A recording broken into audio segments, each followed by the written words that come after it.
yoo oduu ta'e hedduu odeesseera Oromoon.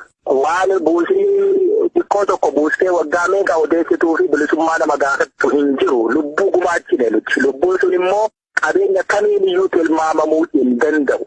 Kanaaf Oromoon waan xiqqoo tokko buuseetiin bilisummaa namarraa eeguu osoo hin taane yeroo tokkotti addunyaa guutuu irratti sagalee tokkoon dubbatee waraana kanarratti investi gochuuf waa buusuu danda'utu irra jira.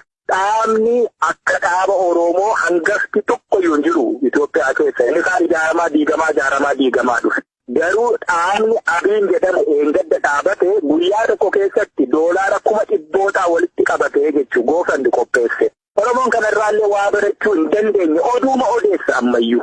Idduma jiru hundumaa akkas gochuu dadhabne eegaluus akkas gochuu dide anas akkas gochuu dide eegaluus kanuma odeessaa umuriinsaa gubattee dulloomee du'utti jira biyya ormaa keessatti. Kuni ta'uu hin qabu. Gaaffiis hin barbaachisu. Woboon eessa jira gaafachuus hin barbaachisu. Woboon mandara keessaa dhukaasuutti jira uummata keessa jiraata. Mee guutummaa addunyaarra uummanni Oromoo jiru uummati miiliyoona tokko too jiraate uummanni miiliyoona tokko doolaara tokko too buuse hangi kun doolaara miiliyoona tokko buusa. Waraana kana hidhachiisuu danda'a. Investirratti gochuu jechuun isa kanaa jechuudha. Doolaara tokko gatii kaffaluu nooyuu sii baasuu hin dandeenye.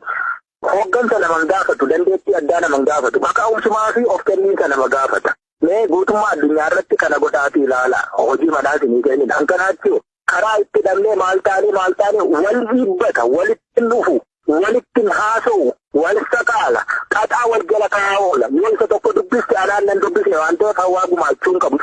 Mee nuti gara alaatti bilbilee nama tokko haasofsiisuun daqiiqaatti 20-30 300 yoo baaste maal irraa argattame? Sittin deebi'aa siin jedha rakkoo kee itti himataa ooltee kaateetu.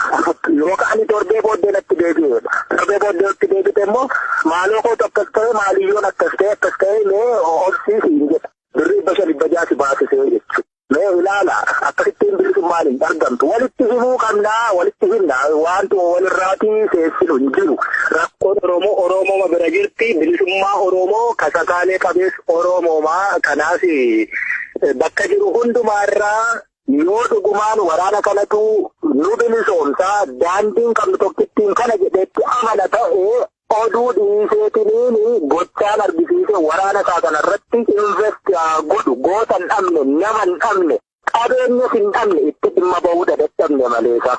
Biyya sooretti garuummoo saba hiyyeessadha harkaa qabna. Sabni kun immoo gabrummaa bara hedduu isarra turteerraa barnoota dhabee ari'atamaa jiraate waan ta'eef kana hundumaa gochuuf itti wallaale. Warri immoo ala ba'e kuni biyya faranjii keessaa jiraatu fooqii faranjii istaayilii faranjii uffata faranjii miti kan irraa baruu qabu. Dandeettii faranjiin ittiin biyya sana fakkaatu ijaarratte sana irraa barachuu qabaa jechuudha.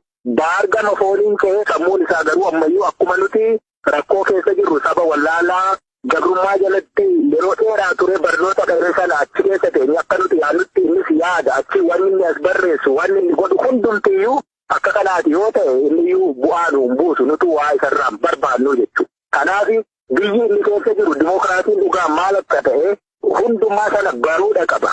Bilisummaan mi'aan ishee maal akka fakkaattu baruudha qaba. Kanaaf immoo wareegama kana barbaaddi nuti wareegamuu jirra.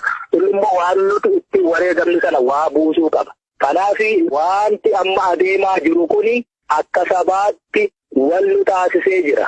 Sabni biyya keessaa dhiiga dhangalaasuu jira. Inni diidaa ammoo waan qabuun waa barreessuu haa ta'u, dhaqee waa dubbachuun haa ta'u, waa buusuun haa ta'u itti haa birmatu dhaamsi kiyya isa diida jiru kana. Inni biyya keessa jiru immoo wal ta'ee waan barbaadu iddoo gahuu qabu. Hanga gahutti qabsoosaa waraana bilisummaa Oromoo waliinis dhaabbatee haa ta'u, akka ofiisaa dhaabbatee jiruttis haa ta'u, waan finiinsu finiinsee tulluu ishii irra yaabbachuuf deemaa jirru fiintee irraan gabaanutti itti haa adeemnuuni dhaamsa kiyyaa kanuman qabaan. Dhugaadhumatti gaajajaan waraana bilisummaa Oromoo zoon lixaa Jaal Kumsaa Dirribaa maqaa dhaggeeffattoota keenyaa